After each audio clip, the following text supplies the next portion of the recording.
मनात अपेक्षा धरून सद्गुरूची भक्ती करतात त्यांचे मनोरथ पूर्ण होतात आणि जे मनात कसलीही अपेक्षा न धरता निष्काम भावनेने सद्गुरू भक्तीत रमतात त्यांना मोक्ष अर्थात केवलपदाची प्राप्ती होते. श्री गुरुचरित्रामध्ये श्री दत्तात्रयाचे द्वितीय अवतार श्री नरसिंह सरस्वती कर्दळी वनात गुप्त झाल्याची कथा आहे.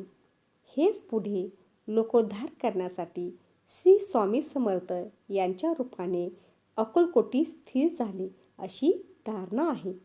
मात्र एका भक्ताने श्री स्वामीची जन्मपत्रिका बनवून त्यांच्या अवताराविषयी निराळे भाष्य केले आहे.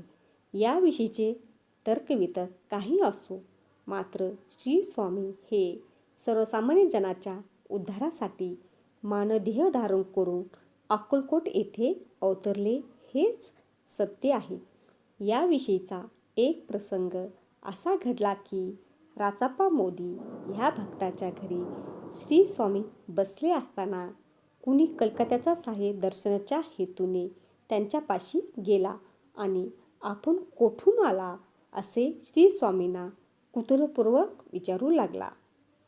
त्यावर श्री स्वामींनी हसून त्याला सांगितले, आम्ही प्रथम कर्दळी वनातून निघालो, त्यानंतर कलकत्ता, हरिद्वार, केदारेश्वर आणि गोदा तीरावरील अनेक तीर्थे पाहत हैदराबाद, मंगळवेढा, पंढरपूर, बेगमपूर, मोहोळ, सोलापूर करीत अक्कलकोटास आलो. मंगळवेढा येथे स्वामींनी 12 वर्षे वास्तव केले. तेथे अरण्यात श्री स्वामीचे रूप मंगळवेढ्याच्या अजाण भक्तांनी आणले नाही, मात्र दिगंबर वृत्तीने राहणाऱ्या या वेडाबुवाचे खरे स्वरूप त्या ग्रामस्थांना उमगेपर्यंत श्री स्वामी मंगळवेढा येथून पुढे पंढरपूरच्या दिशेने कायम निघून गेले.